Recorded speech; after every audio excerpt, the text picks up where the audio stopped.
കണ്ണൂർ പാനൂരിലെ അധ്യാപിക ആദിത്യ ജീവനൊടുക്കിയ കേസിൽ താൻ ആദിത്യയെ മർദ്ദിച്ചതായി സമ്മതിച്ച അറസ്റ്റിലെ സുഹൃത്ത് ശരൺ തലശ്ശേരി ബസ് സ്റ്റാൻഡിന് സമീപത്ത് വെച്ച് മർദ്ദിക്കുന്ന CCTV ദൃശ്യങ്ങളും പോലീസിന് ലഭിച്ചു.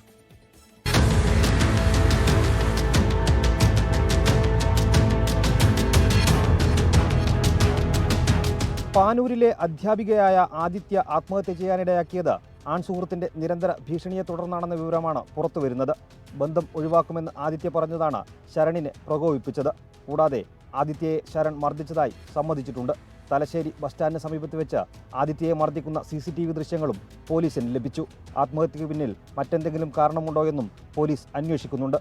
10 മാസം മുൻപ് ശരൺ ആദിത്യയെ വിവാഹമാലോചിച്ച് ചെന്നിരുന്നു. ആദിത്യയുടെ വീട്ടുകാർക്ക് താല്പര്യമില്ലാത്തതിനാൽ വിവാഹം നടന്നില്ല. വീട്ടുകാരറിയാതെ ഇരുവരും പിന്നീട് സൗഹൃദത്തിലായി.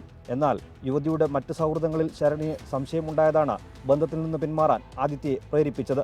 ബന്ധം വേണ്ടെന്ന് വെച്ചപ്പോൾ ശരൺ ആദിത്യയെ മർദ്ദിച്ചുവെന്നും ബന്ധുക്കൾക്കിടയിൽ മോശക്കാരിയാക്കി ചിത്രീകരിക്കാൻ ശ്രമിച്ചുവെന്നും പോലീസ് കണ്ടെത്തി. ബന്ധുക്കൾക്ക് ആദിത്യയെക്കുറിച്ച് മോശം സന്ദേശം അയച്ചതാണ് ആത്മഹത്യയിലേക്ക് നയിച്ചതെന്നും പോലീസ് വ്യക്തമാക്കുന്നു. അറസ്റ്റിലായ ശരണിനെ റിമാൻഡ് ചെയ്തു. 24 കണ്ണൂർ.